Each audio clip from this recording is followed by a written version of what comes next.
Di sini satu lagi mukjizat. Sebab kalau kita kira secara logika dan rasional, kayu pukul batu, siapa hak patah? Siapa hak hancur? Tongkat tu kayu, pukul batu. Kalau ikut logik, patah tongkat Nabi Musa. Tapi nak habaq mukjizat di sini, pukulan tu, tongkat tu tak patah, batu tu mengeluarkan mata air.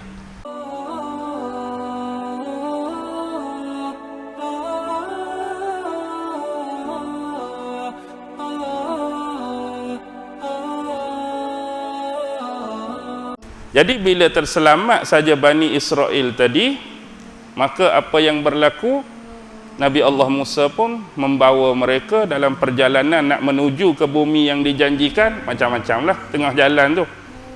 Inilah yang disebutkan tadi, yang Allah sebut kamu akan diuji dengan pelbagai ujian. Macam-macam Bani Israel ni. Mereka walaupun kita kata duduk jadi hamba orang, kuli orang di Mesir, sekurang-kurangnya boleh makan. Boleh makan kan? Kita jadi kuli pun boleh makan. Ni bila duduk tengah padang pasir, batu jenis berbatu batan, kan situ ada Bukit Tursina apa, payah nak makan tu, dia start dah lah perangai dia. Dia teringat balik lah, duduk di Mesir jadi hamba pun boleh lagi makan, boleh lagi minum, ada lagi rumah. Ni duduk sini ni, Allah, makan payah, minum payah, panas lagi, rumah tak ada. Dia start dah buat songeng. Tengok keadaan Nabi Musa, walaupun dia tu kerah, walaupun dia tu kita kata bengkeng, tapi nak menghadapi perangai Bani Israel. Lepas tu minta ayat pula. Sehingga sekali lagi, mukjizat tongkat Nabi Musa tu dia pukul pada batu di Bukit Tursina tu, keluar 12 pancaran mata air tu kan. Ayat dia surah Baqarah tu apa dia Haji? Apa? Tak ingat lah ayat tu. Minhu masnata asyara ainan. Ingat tak ayat tu? Fakul nadrib bi'asakal hajar fanfajarat min husnata asyarata aina qad alima kullu unasim mashrabahum kulu washrabu min rizqillah wala ta'saw fil ardi mufsidin. Bila Nabi Musa pukul tongkat tu pada batu, maka keluarlah 12 mata air. Jadi setiap sip tadi, kabilah tadi pun tahu di mana mata air masing-masing. Di sini satu lagi mukjizat. Sebab kalau kita kira secara logika dan rasional, kayu pukul batu, siapa hak patah? Siapa hak hancur? Tongkat tu kayu, pukul batu. Kalau ikut logik, patah tongkat Nabi Musa. Tapi nak habaq mukjizat di sini, pukulan tu, tongkat tu tak patah, batu tu mengeluarkan mata air. Bagi pula mata air, selesai satu hal. Nak berjalan, Allah bagi apa? Allah bagi satu awan yang khusus. Bila mereka berjalan, awan ni sentiasa ikut depa, meneduhi depa. Kita hari ni berjalan, ada tak awan teduh? Tak ada. Panas-panas lagu tu, tambah-tambah musim panas ni tak ada awan mana.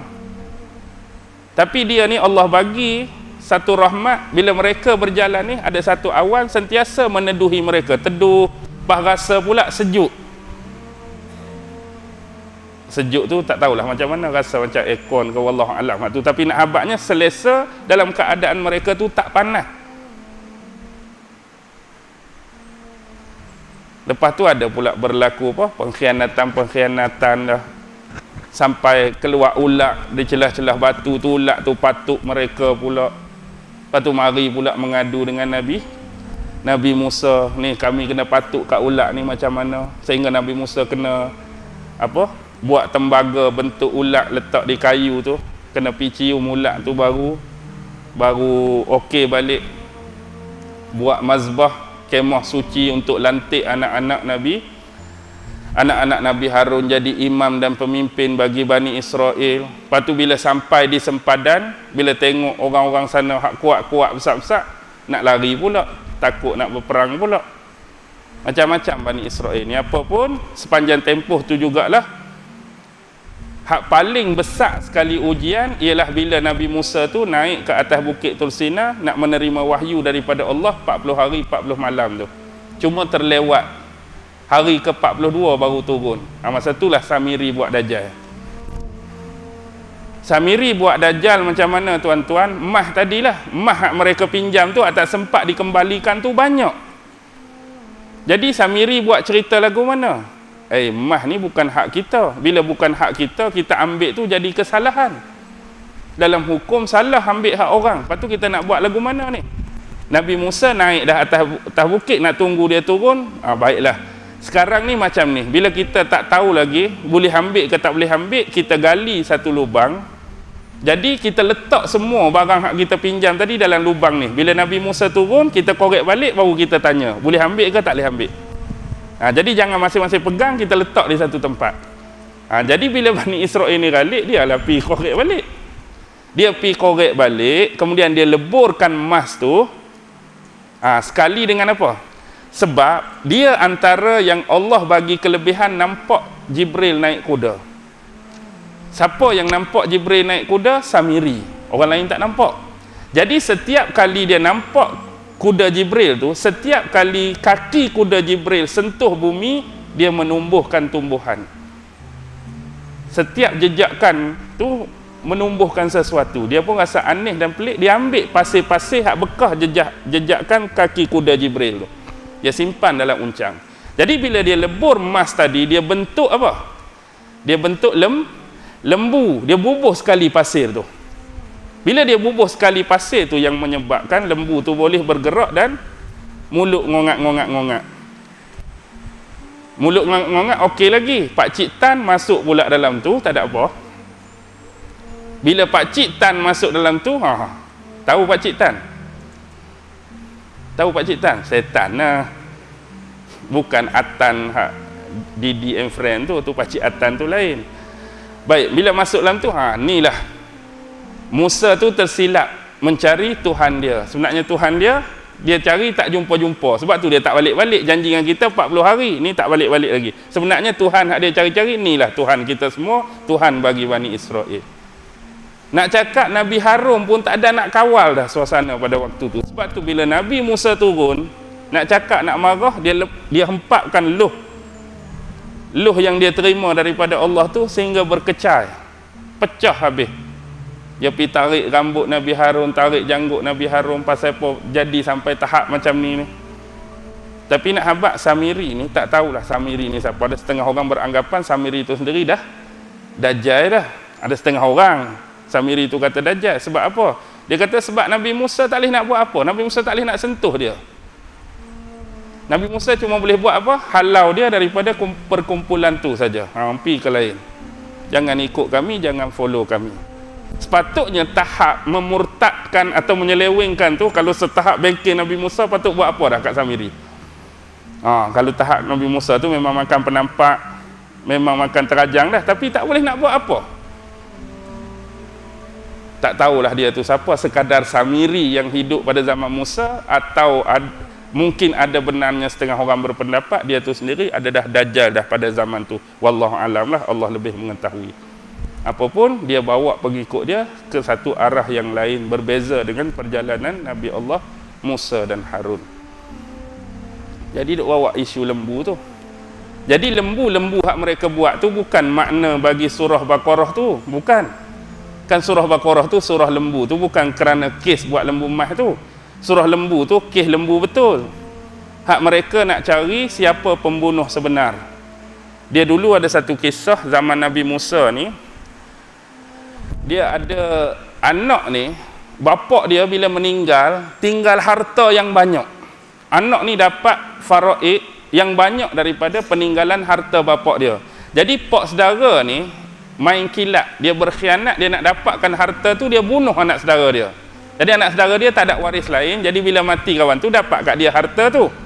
Jadi orang ni duk cari siapa pembunuh kepada budak lelaki tu. Jadi mereka jumpa Nabi Musa, lalu wahyu daripada Allah suruh cari lembu. Dia pun pergi carilah. Dia bukan dia nak cerita je, dia nak suruh orang cari, dia sendiri malas nak cari. Tapi malas tak malas pun sebab mereka yang mulakan isu dan kes ni cari. Lepas tu cari pula, dia buatlah tengok ayat-ayat dia. Lembu ni besar mana kan? Besar ni ke besar ni? Padahal dia malas dah.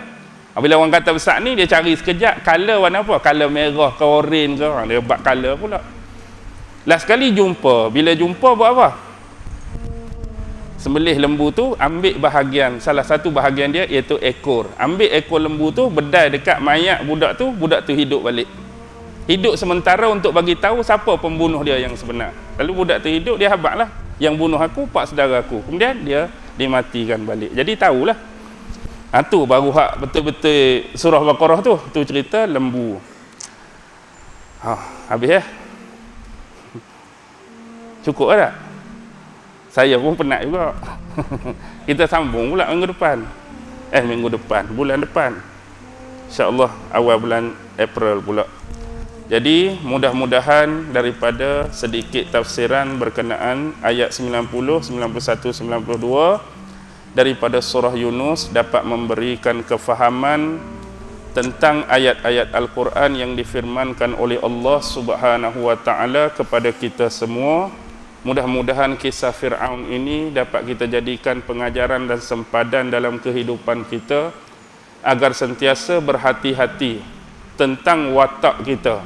Watak kita perlu ingat, kita ni hamba Allah, kita ni kuli bagi Allah, tak lebih daripada tu, dan tak akan mampu mengatasi segala-galanya kecuali hanya Allah Subhanahu wa taala lah satu zat Tuhan pencipta yang selayak-layaknya untuk kita perakukan sebagai Tuhan dan penguasa segala-galanya bagi kita semua. Jadi apa yang telah dilakukan oleh Fir'aun merupakan satu pilihan jalan yang silap, jalan yang salah. Jadi hindarilah kehidupan kita dari sudut beragama agar tidak terikut dengan jalan dan jejak yang telah dilalui oleh Fir'aun dan mana-mana individu yang disebutkan oleh Allah dalam Quran yang seumpama dengannya. Akhir kalam, yang baik tetap datang daripada Allah, yang lemah dan kurang, yang serba tak kena, tersalah dan tersilap adalah tetap diri saya sendiri. Wabillahi taufiq wal hidayah. Wassalamualaikum warahmatullahi taala wabarakatuh. Alhamdulillah, alhamdulillah, alhamdulillah, alhamdulillah.